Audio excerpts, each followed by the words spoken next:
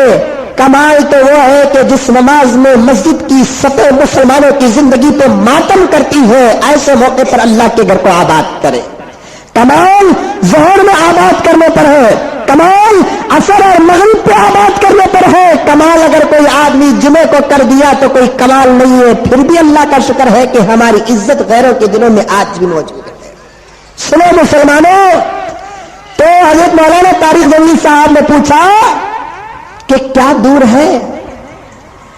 تو فوراً وہ ملٹی مین کہنے لگا کہ مولانا ہم نے ہماری کتاب تورات میں پڑھا ہے، یہودیوں کی کتاب تورات، عیسائیوں کی کتاب انجیل، مسلمانوں کی کتاب سوچ کو بول تو قرآن. پکی بات ہی سنا، ہماری کون سی کتاب؟ قرآن. پکی بات. ہمارا پیپر رہا ہمیں پڑھے، ہماری گاڑی رہے ہمیں چلائے، ہمارا گھر رہا ہمیں رہے، ہمارا دکان رہا ہمیں چلائے. ہماری کتاب قرآن ہے، ہمیں پڑھے نہیں، نہ نماز کے باہر پڑھے نہ نماز کے اندر پڑھے. کیا حضرت کتنا وقت کھڑا دے لینا حضرت تمہیں؟ آدھا پارا میرے بھائی، آدھا پارا، پونے پارے کے قریب 2 رکعت نماز، قرآن سن نہیں سکا مسلمان. حضرت گر گیا، حضرت پیچھے گیا، گڑیا میں درد ہوگا حضرت، پہلی رکعت کو جا تو اٹھ کو کھڑنے نہیں ہوا حضرت. واہ جی مسلمان، تیری طاقت قرآن سنبھالنے کے لیے اگر کام نہیں آئی تو ایسے نوجوان سے اللہ تعالیٰ ملک اور ملت سنبھالنے کا کام نہیں دیں گے. آدھا پارا نہیں پڑھ سکا، پاؤ پارا نہیں پڑھ سکا، ایک پارا پڑھ نہیں سکا. اللہ والوں کی تاریخ سنو گے تو رون کے کھڑے ہو جاؤ گے. حضرت سعید ابن جبیر رضی اللہ تعالی عنہ ان نوجوانوں میں سے تھے جو اپنی جوانی کے عین موقع پر 1 رکعت میں 1 قرآن ختم کرتے تھے. اپنی جوانی کے عین موقع پر کتنے رکعت میں؟ 1 رکعت میں. سمجھ میں آئی بات؟ ہمارے نوجوانوں کا کیریکٹر اٹھاؤ. ایک دسترخوان میں کتنا کھایا وہ بولیں گے، 1 رکعت میں کتنا بھی پڑھا وہ نہیں بولیں گے.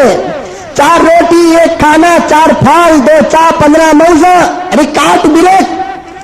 قرآن کیا پڑھا نماز میں؟ 1 رکعت میں حضرت سعید ابن جبیر رضی اللہ تعالی عنہ 1 قرآن ختم کرتے تھے. دوسری رکعت میں صرف سورہ اخلاص پڑھ کر رکوع کرتے تھے. کیا مزہ آتا رہے گا ان کو, کیا مزہ آتا رہے گا. حضرت بقی رحمت اللہ علیہ عشاء کے 4 رکعت فرض نماز پڑھتے, 2 رکعت سنت نماز گھر میں جا کر پڑھتے, کھانے وغیرہ سے فارغ ہوتے, تھوڑی دیر آرام کرنے کے لیے بستر میں جا کر سوتے. میں تمہارے سامنے تقریر کرتا ہوں, تم میرے سامنے تقریر کر سکتے ہو. کبھی تنہائی میں میں اپنے لیے تقریر نہیں کیا, تم تمہارے لیے تقریر نہیں کی. اپنے آپ سے نہیں پوچھا کہ ہم کون, ہمارا کیا کام, ہم کو آئندہ چل کر کیا کرنا ہے, کبھی ہم نے نہیں پوچھا. حضرت بقی رحمت اللہ علیہ 4 رکعت عشاء کی فرض نماز مسجد میں پڑھتے, گھر کو جا کر 2 رکعت سنت پڑھتے, کھانا وغیرہ سے فارغ ہو کر آرام کرنے کے لیے, سونے کے لیے بستر لگاتے. سمجھ میں آئی بات؟ سونے کے لیے جاتے. ان سے کیا چیز چھوٹی ذرا بولو دیکھیں گے, ذرا زور کا.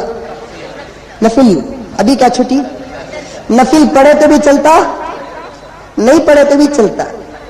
پڑھے تو ثواب زیادہ, نہیں پڑھے تو اللہ نہیں پوچھیں گے ظہر کی 2 رکعت تو نے نفل کیوں نہیں پڑھا, عصر کی مغرب کی 2 رکعت نفل تو کیوں نہیں پڑھا, عشاء کی 2 رکعت نفل کیوں نہیں پڑھا. یہ سوال نہیں ہوگا, لیکن فرض واجب اور سنت کے بارے میں تو 110% سوال ہوگا. حضرت بقی رحمت اللہ علیہ 4 رکعت نماز پڑھے, 2 رکعت سنت پڑھے, جا کر سو گئے. کیا چھوٹا ان سے؟ نفل چھوڑو, اور وتر چھوٹی. کتنے رکعت وتر کے کل پڑھے؟ ہاں بولو نہ دیکھیں گے. 3 کل پڑھے نہیں. ارے وتر واجب ہے میرے دوستو, واجب. اس کا درجہ تقریباً فرض کے قریب. فرض کو اور واجب کو کیا فرق ہے معلوم؟ اگر کوئی آدمی فرض کا انکار کرتا ہے تو وہ کافر, واجب کا انکار کرتا ہے تو وہ بہت بڑا گنہگار ہوتا ہے, کافر نہیں ہوتا. صرف اتنا فرق ہے. لیکن فرض چھوڑنے سے جو گناہ ہے, واجب کے چھوڑنے سے بھی وہی گناہ ہے. ضروری ہے, کمپلسری پڑھنا ہی ہے. ہمیں عشاء نہیں پڑھے تو وتر پڑھتے. حضرت بقی رحمت اللہ علیہ فرض پڑھتے, سنت گھر جا کر پڑھتے, کھانا وغیرہ کھاتے, اور اس کے بعد جا کر آرام کرنے کے لیے بستر پہ سوتے. فوراً گھبرے ہو کر, گھبرا کر, ڈر کر ایسے اٹھتے کہ شاید کسی کا بچہ مر گیا تو باپ اٹھتا ہے. فوراً اٹھتے اور کہتے کہ بقی اٹھ جا, سونے کے لیے تو قیامت تک خبر تیری تیار ہے, یہ دنیا سونے کے لیے نہیں ہے. سونے کے لیے تو قیامت تک خبر تیری تیار ہے, یہ دنیا تیرے لیے سونے کے لیے نہیں ہے. خدا کے نافرمانوں کے لیے رات سونے کی ہے, خدا کے چاہنے والوں کے لیے رات خدا کے دربار میں تنہا عبادت کرنے کے لیے ہے. تو خدا سے محبت کرنے کا دعویٰ کرتا ہے اور تیرا محبوب جاگ رہا ہے اور تو سو رہا ہے. یہ اپنے آپ سے باتیں کرتے حضرت بقی, اپنے آپ سے باتیں کرتے. خبر تیری تیار, رات سونے کے لیے نہیں, تیرا محبوب جاگ رہا ہے, جس سے تو محبت کر رہا ہے وہ جاگ رہا ہے اور تو سو رہا ہے. جھٹکتے ہیں بستر, وضو کرتے ہیں اور اس کے بعد آ کر نماز میں کھڑتے ہیں. جب رات کا آدھا حصہ گزر جاتا اور اس وقت تہجد شروع کرتے ہیں. 40 سالہ معمول رہا حضرت بقی رحمت اللہ علیہ کا کہ عشاء کے بعد گھر میں آ کر نوافل پڑھتے. آدھی رات گزرنے کے بعد حضرت بقی تہجد کو شروع کرتے. تہجد کے 8 رکعت نماز اور جو وتر چھوٹی ہے وہ 3 رکعت وتر, ٹوٹل 11 رکعت میں روزانہ ایک قرآن مجید ختم کرتے تھے. اللہ اکبر. کیا لمبا قیام رہے گا, کیا لمبے سجدے رہیں گے, کیا لمبے خیرات رہیں گی, کیا لمبا قاعدہ رہے گا. پونا پارا پڑھتے ہوئے معلوم ہو گیا کہ میرے پیر میں درد ہو رہا ہے. پونا پارا پڑھتے ہوئے معلوم ہو گیا کہ امام صاحب کی قرات امی ہو گئی ہے. نماز کے اندر اگر توجہ اللہ کی طرف ہوتی تو درد کا احساس نہیں ہوتا. نماز کے اندر ہمارے خشوع ہوتا, ہماری توجہ ہمارے درد کی طرف نہیں جاتی. جس آدمی کی نماز اس کے عقل اور دماغ سے باہر ہو جاتی ہے, اسے مچھر بھی کاٹتا ہے تو معلوم ہو جاتا ہے اللہ والوں کی نمازوں کے اندر خشوع کیسے تھا, اتنی توجہ کے ساتھ نماز پڑھتے. منصور بن معتمر فرماتے ہیں ان کے بارے میں آتا ہے کہ نماز کی رکعت باندھ کر اتنا لمبا قیام, اتنا لمبا رکوع, اتنا لمبا سجدہ کرتے کہ ان کو درخت سمجھ کر چڑیا آ کر سر میں بیٹھ جاتے.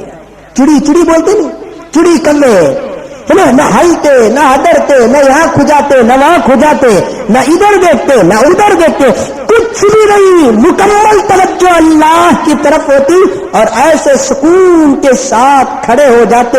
لمبا لمبا قیام, لمبا لمبا رکوع, لمبا لمبا سجدہ ہوتا کہ چڑیوں کو غلط فہمی ہو جاتی ہے انسان نہیں بلکہ کسی جنگل کا درخت ہے. جنگل کا درخت تو ہوا کے چھوٹے میں اس کے پتے ہلتے ہیں, یہ تو سوکھا ہوا درخت ہے جس کے بال بھی نہیں ہل رہے ہیں. اطمینان کے ساتھ کھڑ جاتے اور آ کر چڑیا سر پہ بیٹھ جاتے. کئی مرتبے کا اتفاق ایسا بھی ہوا کہ سر میں بیٹھی ہوئی چڑیا ٹھونگ مارتی جس سے خون نکلتا, پتا تک نہیں چلتا حضرت منصور کو کہ میرے سر پہ چڑیا بیٹھی ہوئی تھی. نماز پڑھنے کے بعد جب اپنے سر پہ ہاتھ پھیرتے تو پتا چلتا کہ میرے سر سے خون نکل رہا ہے. اطراف و اکناف کے لوگوں کو پوچھتے کیا ہوا تو لوگ کہتے کہ حضرت کیسی نماز پڑھتے ہیں آپ کہ آپ کے سر میں چڑیا بیٹھ کر ٹھونگ مارتی ہے اور آپ کو پتا تک نہیں چلتا. کیا خشوع ہوگا ان لوگوں کی نماز میں, کیا توجہ ہوگی ان لوگوں کی نماز میں. اور اللہ تعالیٰ چاہتے بھی یہی ہے کہ میرا بندہ نماز ایسی پڑھے. اسی لیے اللہ کے رسول صلی اللہ علیہ وسلم نے فرمایا قیامت کے قریب ایک زمانہ آئے گا, یاتی علی الناس زمان یصلون ولا یصلون, ایک زمانہ ایسا آئے گا جس زمانے میں لوگ نماز پڑھ کر بھی بے نمازی رہیں گے, نماز پڑھ کر بھی بے نمازی رہیں گے. آقا کے زبان سے نکلے ہوئے ایک ایک لفظ خدا کی قسم سمندر کی گہرائی سے بھی زیادہ حصہ رکھتے ہیں. قیامت کے قریب کے 3 بڑے فتنے ہوں گے. ایک, لوگ کپڑے پہن کر بھی ننگے ہوں گے. دوسرا, کھانا کھا کر بھی بھوکے رہیں گے. تیسرا, نماز پڑھ کر بھی بے نمازی رہیں گے. اور کرو یہ 3 چیزیں ہمارے زمانے میں پائی جاتی کہ نہیں پائی جاتی.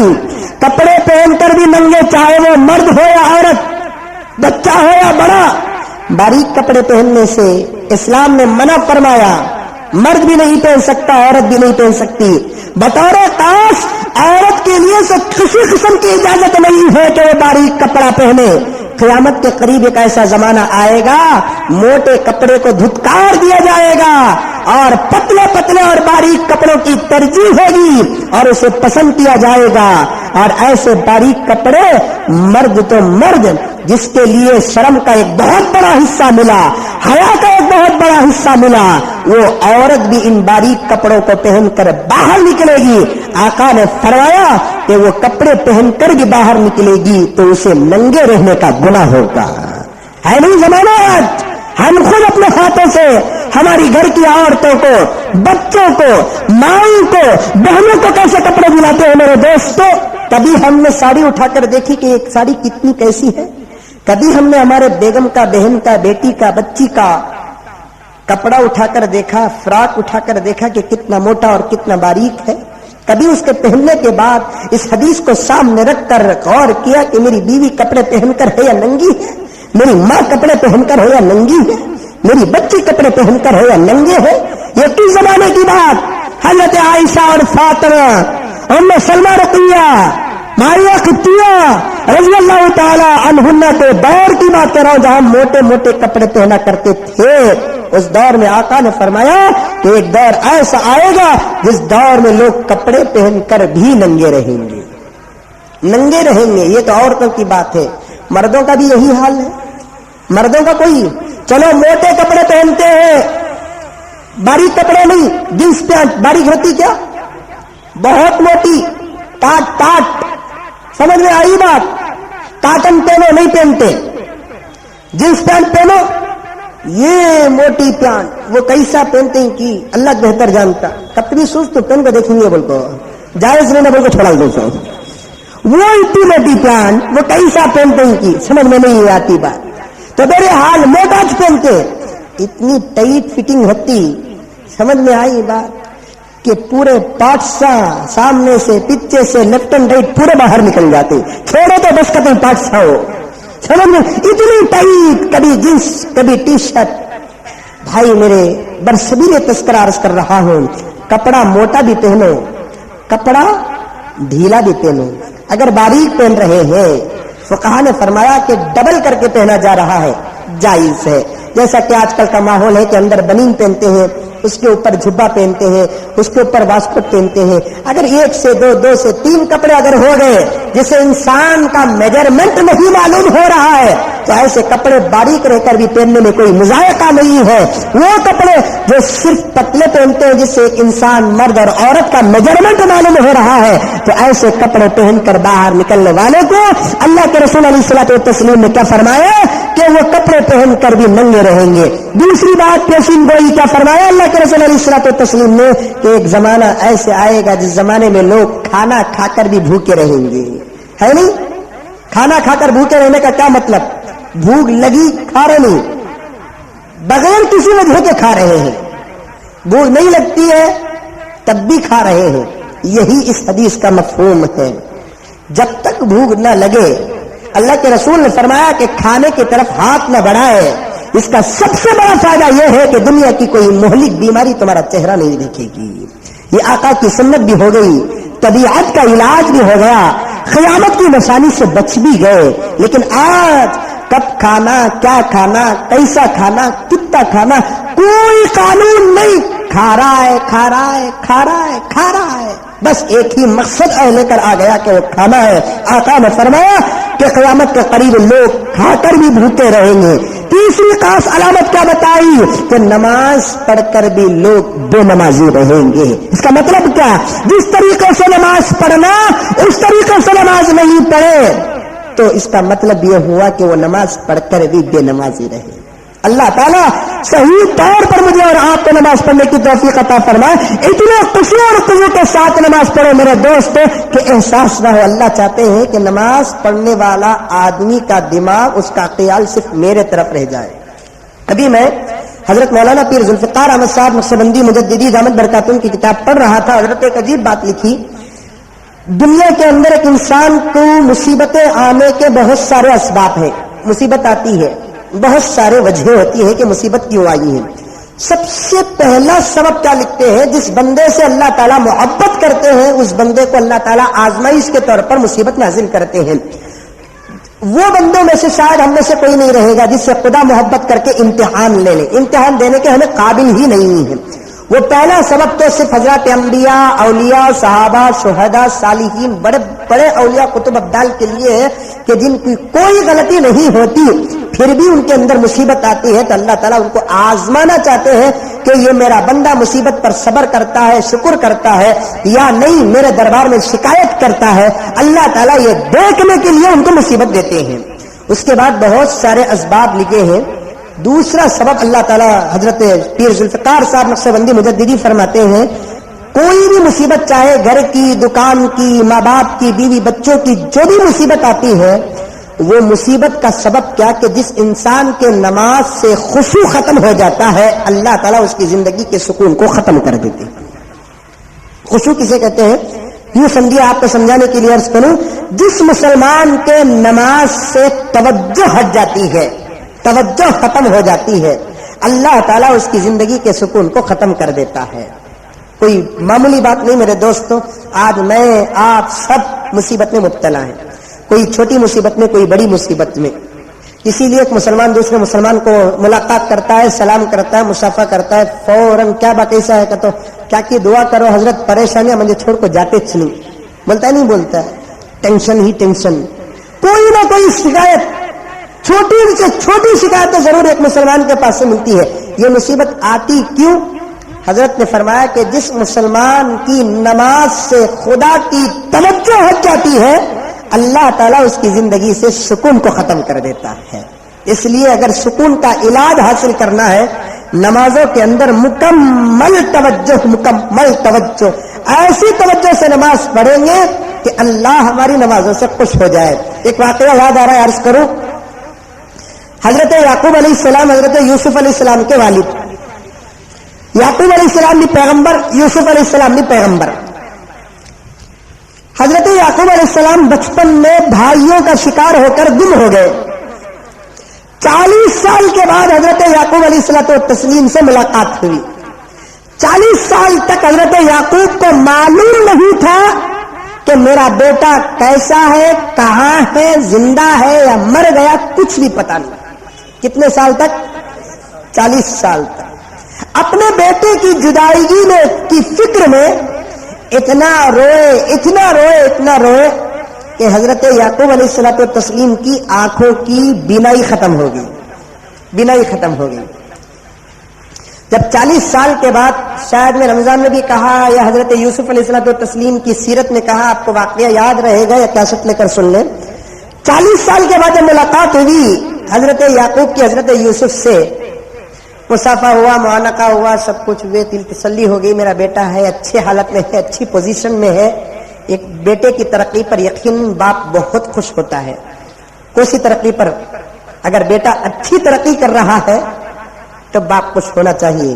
بیٹا اگر بری ترقی کرتا ہے، سب سے پہلے باپ کا سر شرم سے نیچے اتر جانا چاہیے کہ میرا خون یہ پوزیشن میں ہے کیا، میری بیوی کا دودھ پی کر انہیں ایسا بنا کیا. ماں باپ کو شرم آنی چاہیے. حضرت یعقوب جب 40 سال کے بعد حضرت یوسف علیہ السلام کو دیکھتے ہیں تو ایک بہت بڑی پوزیشن پر ہے کہ بیٹے کو پیغمبری بھی ملی ہے، حکومت بھی ملی ہے، مصر کا بادشاہ بھی بنا ہے بیٹا، اور وقت کا ایک بہت بڑا پیغمبر بھی بنا ہے. سب کچھ بھی بات چیت ہونے کے بعد اللہ تعالیٰ نے حضرت یعقوب علیہ السلام سے پوچھا کہ یعقوب کیا تمہیں سمجھ میں آیا کیا؟ حضرت یعقوب پوچھے کیا اللہ؟ 40 سال تک تمہارے بیٹے کو ہم نے تم سے کیوں جدا کیا، اور 40 سال تک تم کو اس بات کی خبر بھی نہیں تھی کہ تمہارا بیٹا کیسا ہے، کہاں ہے، کیا کر رہا ہے، زندہ ہے یا مر گیا، یہ تک پتا نہیں. آخر تم پیغمبر، ہم تم سے بڑی محبت کرتے ہیں، 40 سال تک تمہارا بیٹا تم سے جدا کیوں ہوا، ہم نے کیوں جدا کیا؟ سنو غور سے کہ حضرت یعقوب کہنے لگے کہ اللہ تو ہی بہتر جانتا ہے. تو اللہ تعالیٰ نے کہا کہ یعقوب یاد کرو اس دن جس دن یوسف چھوٹے بچے تھے، بالکل دور سوئے ہوئے تھے، تمہیں نماز پڑھ رہے تھے، نماز پڑھتے پڑھتے نماز کی حالت میں یوسف روتے ہیں تو تمہاری توجہ میرے سے ہٹ کر یوسف کی طرف چلے گئی. نماز پڑھ رہے تھے، بچہ رو رہا تھا، تمہاری توجہ مجھ سے ہٹ کر یوسف کی طرف چلے گئی.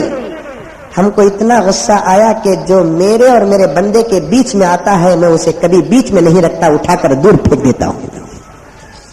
پیغمبر ہو کر صرف توجہ 1 سیکنڈ کے لیے گئی. اللہ تعالیٰ 40 سال تک آزمائے ہیں.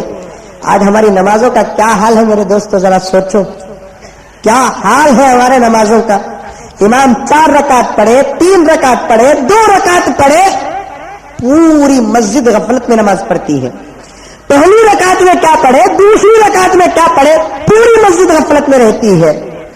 پہلی رکعت کیسی ہوئی، دوسری رکعت کیسی ہوئی، پوری مسجد غفلت میں ہوتی ہے. اسی لیے وہ نمازوں کا اثر ہماری زندگی میں نہیں ہوتا. قرآن نے چیلنج کیا ہے. آج ایک پریس والا ایک بات کہہ دے مسلمان یقین کر لے، ایک منسٹر ایک بات کہہ دے مسلمان یقین کر لے. خدا کہتا ہے تمہاری بے حیائی کا علاج، تمہارے گناہوں کا علاج ایک چیز میں رکھا ہوں میں، ان الصلاۃ تنہی عن الفحشاء والمنکر. تمہاری بے حیائی، تمہاری برائیوں کا علاج نماز میں ہے. کثرت سے نماز پڑھو، تمہاری زندگی کی بے حیائی بھی ختم ہو جائے گی، تمہاری زندگی کے گناہ بھی ختم ہو جائیں گے. شرابی نماز پڑھے گا شراب سے بچ جائے گا، زانی نماز پڑھے گا زنا سے بچ جائے گا، چور نماز پڑھے گا چوری سے بچ جائے گا، بے حیا نماز پڑھے گا اس کے اندر حیا آ جائے گی. کون کہہ رہا؟ اللہ کہہ رہا ہے. اللہ جھوٹ بولتا ہے؟ نہیں. قرآن جھوٹا ہے؟ نہیں. اللہ تعالیٰ کو سند پیش کر دی ہے 30 پارے کی پہلی آیت کے اندر کہ ان الصلاۃ تنہی عن الفحشاء والمنکر. تمہاری بے حیائیوں کا علاج، تمہاری بیماریوں کا علاج، تمہارے گناہوں کا علاج میں نے نماز کے اندر رکھا ہے. میرے دوست کہ ہم نماز نہیں پڑھتے یہ اور بات ہے کہ دن میں 5 مرتبہ نہیں تو کم سے کم 2 مرتبہ تو پڑھتے ہیں، ہفتے میں 1 مرتبہ تو پڑھتے ہیں، سال میں 1 مرتبہ تو پڑھتے ہیں. آخر یہ جمعے کی نماز کا اثر ہماری زندگی میں کیوں نہیں آیا؟ فجر ظہر اثر مغرب عشاء کا اثر کیوں نہیں آیا؟ نماز پڑھنے کے بعد ہمارے چہرے میں کیوں داڑیاں نہیں آ رہی ہیں؟ نماز پڑھنے کے بعد ہمارے گھروں سے کیوں ٹیویاں نہیں نکل رہی ہیں؟ نماز پڑھنے کے بعد کیوں ہم سچ کا دامن نہیں تھامتے اور جھوٹ کو کیوں نہیں چھوڑتے؟ نماز پڑھنے کے بعد ہمارے گھر کی عورتیں کیوں باحیا اور بادشاہ نہیں بنتی؟ نماز پڑھنے کے بعد ایک سود اور سود سے کیوں توبہ نہیں کرتا؟ نماز پڑھنے کے بعد ایک حرامی حرام سے کیوں پناہ نہیں مانگتا؟ نماز پڑھنے کے بعد کیوں ہمارا دل مسجدوں میں نہیں لگتا؟ کیوں ہم کو سجدوں کا مزہ حاصل نہیں ہو رہا ہے؟ کیوں رکوع کا مزہ حاصل نہیں ہو رہا ہے؟ کیوں قیام کی لذت حاصل نہیں ہو رہی ہے؟ آخر وجہ کیا ہے میرے دوستو؟ جبکہ قرآن کی سند، پیغمبر کا فرمان، خدا کا وعدہ ہے تم نماز پڑھو گے تو تمہارا مقدر سنور جائیں گے، تم نماز پڑھو گے تو تمہاری زندگیاں سنور جائے گی. ہم نماز پڑھتے کیوں ہماری زندگیاں نہیں سنورتی؟ اس کا سب سے پہلا جواب یہ ہے کہ جس طریقے سے مجھے اور آپ کو نماز پڑھنا ہے اس طریقے سے نماز نہیں پڑھتے. اللہ والوں کی نمازوں کو دیکھو. نماز کو پکی بنانے کے لیے ایک پریکٹس کیا کرو. اپنے گھر کی تنہائی میں کھڑ کر نماز پڑھ کے پریکٹس کیا کرو. نماز کی حضوری کی پریکٹس کیا کرو. توجہ کے ساتھ نماز پڑھو. اسی لیے حضرات فقہا نے کیا فرمایا؟ غور سے سنو میرے دوست، ایک فقہی مسئلہ بیان کرتا ہے. آج کل جانماز آ گئے جس میں باقاعدہ کبھی مکے کی فوٹو کبھی مدینے کی فوٹو. مسجدوں کو جا کر دیکھیں گے مسجد کے منبر اور محراب پہ قرآن کی آیتیں لکھی ہوئی ہوتی ہے. ابو بکر، عمر، عثمان، علی کا نام لکھا ہوا ہوتا ہے. لا الہ الا اللہ محمد رسول اللہ لکھا ہوا ہوتا ہے. زیب و زینت کی چیزیں بہترین یہاں پر کوئی کیا کہتے ہیں لائٹ لگا دیتے ہیں، سامنے کوئی اور چیز لگا دیتے ہیں. فقہا نے لکھا ہے، امام ابو حنیفہ رحمۃ اللہ علیہ کا فتویٰ ہے کہ ایک نماز پڑھنے والے آدمی کے سامنے قرآن کی آیت بھی نہ لکھی رہے. کیوں کہ نماز پڑھنے والا آدمی اگر نماز کی حالت میں قرآن کی آیت پڑھ لے، نگاہ اٹھا کر، نگاہ کہاں رہے؟ نیچی رہے. خیال کہاں رہے؟ خدا کی طرف رہے. یہ 2 کام کی مضبوطی پیدا کرو. ان دونوں کاموں میں سے ایک کام کے اندر بھی اگر فرق پیدا ہو گیا، کیسے؟ بجائے نیچے دیکھنے کے اگر کوئی آدمی آنکھ اٹھا کر دیکھا قرآن کی آیت لکھی ہوئی ہے الحمدللہ رب العالمین، یا کوئی اور آیت لکھی ہوئی ہے نماز کی حالت میں دیوار پر لکھی ہوئی قرآن کی آیت ہی پڑھ رہا ہے، اس کے باوجود حضرت امام ابو حنیفہ فرماتے ہیں کہ اس کی نماز باطل ہو گئی. نگاہ نیچی رہے، خیال خدا کی طرف رہے. نگاہ نیچی رہے، خیال خدا کی طرف. اتنی توجہ کے ساتھ پریکٹس کیا کرو. ایک ڈاکٹر سرجن اگر بننا ہے پریکٹس کرتا رہتا ہے. ایک بڑے ڈاکٹر سرجن کے ساتھ ہمیشہ لگا رہتا ہے. وہ کیسے آپریشن کرتا ہے، کیسے قینچی پکڑتا ہے، کیسے چیرتا اور پھاڑتا ہے، کیسے فٹ کرتا ہے، غور سے. اور سرجن آپریشن کرتے ہوئے موبائل آف کرتا ہے. کیا کر رہا ہے؟ جسم چیر رہا ہے، جسم پھاڑ رہا ہے. کسی کی جان بچانے کی کوشش کرتے وقت ایک سرجن اپنا موبائل آف کرتا ہے. میرے دوست، ایمان بچانے کے لیے نماز پڑھتے وقت کیا ہمارا مسلمان موبائل آف نہیں کرے گا؟ سوچو میرے دوستو. ایک آپریشن کرنے والا ڈاکٹر آپریشن کرتے ہوئے ذرا بھی توجہ آپریشن سے اس کی ہٹ گئی تو بجائے آپریشن سکسیس ہونے کے مریض کو خطرہ ہوتا ہے. نماز پڑھتے ہوئے ایک مصلی کا خیال نماز سے اگر ہٹ گیا تو اس کی نماز کو خطرہ ہوتا ہے. یہ باریک باتیں اپنے ذہن کے اندر پوری توجہ کے ساتھ پڑھو. اتنی مزہ لے لے کر پڑھو. اپنے بچوں کو بھی پڑھاؤ، خود بھی پڑھو. حضرت عبداللہ ابن مبارک رحمت اللہ علیہ کا دور، بارش نہیں آ رہی ہے. حضرت عبداللہ ابن مبارک رحمت اللہ علیہ سوچتے ہیں کہ پہاڑ میں جا کر تنہا اللہ کے دربار میں دعا کرو. حضرت عبداللہ ابن مبارک پہاڑ کو جاتے ہیں، دیکھتے کیا ہے کہ ایک 12 سال کا بچہ نماز پڑھ رہا ہے. 12 سال کا. معاف فرمائے میرے بزرگوں، معاف فرمائے میرے دوستوں، آج ہم 50 سال کے ہو گئے, نماز کا صحیح طریقہ نہیں آیا. کیسے ہاتھ اٹھانا, کیسے ہاتھ رکھنا, رکوع کو گئے تو کیسے پکڑنا, رکوع کو گئے تو پیٹھ کیسے رہنا, سجدے میں ہمارے ہاتھاں کیسے رہنا, قاعدے میں بیٹھے تو کون سا پاؤں بچھانا, کون سا پاؤں اٹھانا, قاعدے میں اپنے ہاتھوں کو کہاں رکھنا, پھر اس کے بعد سلام پھیرے تو کیسا پھیرنا. وہ 12 سال کا بچہ نماز پڑھ رہا ہے, آج 70 سال کے مسلمان کو بھی صحیح طریقے سے نماز پڑھنا نہیں آتا, انگلیاں رکھنا نہیں آتا, نماز میں رکوع میں کہاں دیکھنا, سجدے میں کہاں دیکھنا, قیام میں کہاں دیکھنا, سلام پھیرتے ہوئے کہاں دیکھنا, کیسے سلام پھیرنا, سلام کے الفاظ کہاں آئے تو کب اپنے چہرے کو پھرانا. یہ چھوٹے چھوٹے مسائل کبھی آپ نہیں پوچھے, کبھی ہم نہیں بتائے. ایسے سوالات حضرت سب مل کر اگر کوشش کریں گے, سب مل کر کہو کہ کوئی دن تیار, تاریخ تیار کرو, نماز کیسے پڑھنا ہے, انشاءاللہ تعالی ہم تو حاضر ہیں, خدمت کریں گے آپ کی کہ نماز کیسے پڑھنا ہے. اتوار تو مسلمان فری نہیں, پہلے سے بزی, سمجھ کب بلاتے بھی حضرت اتوار کو ایک بلا انہوں کو, سمجھ میں یہ بات. ہفتہ کلیکشن حضرت, پھر محنت کر کو تھکتے ہوتی حضرت, منگل کیا کیا پہلے ایسے کبھی جمع ہو جاؤ, انشاءاللہ مل بیٹھ کر ہم ایک طریقہ سیکھیں گے. یعنی تو کبھی سوالات لکھو, لکھنے کے بعد حضرات علماء کے پاس آ کر پوچھو کہ حضرت نماز پڑھنا نہیں آتا, ذرا کیسا پڑھنا سکھاؤ حضرت. کبھی پوچھو, صحیح طریقے سے نماز پڑھیں گے تو نماز پڑھنے کا مزہ ملے گا. سنو, 12 سال کا بچہ نماز پڑھ رہا ہے, 12 سال کا. یاد آ گئی بیچ میں بات, قریب میں ٹمکور گیا, ٹمکور پروگرام تھا, میرے دوست بھی تھے, جناب الحاج سعود صاحب بھی تھے. قوم کا حال بتا رہا ہوں, کسی پر شکایت نہیں کر رہا ہوں میں. نام لے کر بولے تو غیبت, نام لیے بغیر اگر اشارہ کریں گے تو غیبت نہیں. کیا ہے یہ مزمل صاحب ادھر ادھر کے باتیں کرتے, یہ کون اعتراض کرتا معلوم ہے, بٹ انگوٹھا چھاپ, کیا ادھر ادھر کے باتیں کرتی. بے وقوف کہیں کہ یہ چیز سمجھانا بولے تو ساری دنیا کو, ساری آخرت کو سامنے رکھنا پڑتا. کئی مرتبہ کہہ چکا ہوں میں, وہ قرآن جو پیغمبر پر نازل ہوا ہے, اس قرآن کو سمجھانے کے لیے اللہ تعالیٰ نے جہاں ابراہیم و اسماعیل کا ذکر کیا, وہاں فرعون اور ابو لہب کا بھی ذکر کیا ہے. چاروں طرف سے دماغ کے اندر بات اتارنا پڑتا ہے. شکایت نہیں کر رہا ہوں, بتا رہا ہوں میں. میرے دوست بھی تھے, جاتے جاتے رستے میں ایک مسجد میں ہمیں نماز پڑھے. بہت افسوس ہوتا ہے, نماز پڑھنے کے بعد میرا کچھ چھوٹا سا ذکر تھا, میں کرتا ہوا بیٹھا تو ایک آدمی آیا, شاید دیری ہو گئی اسے نماز پڑھنے کے لیے.